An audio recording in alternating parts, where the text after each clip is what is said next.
Take our lead, let's help you make your mark. Our goal is your satisfaction. Let us show you the way. They tasted light and citrus-y with a very mild undertone of a smoky, nutty flavor. The cicadas had a basic crunch texture. It was a lot like having a fish taco with the fish flavor substituted for something more roasted.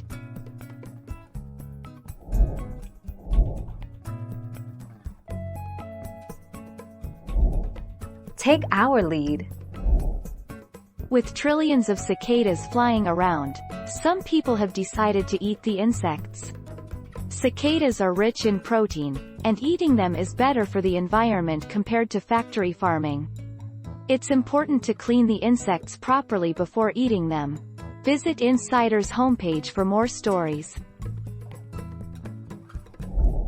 Thank you for watching. Please subscribe and hit the bell notification.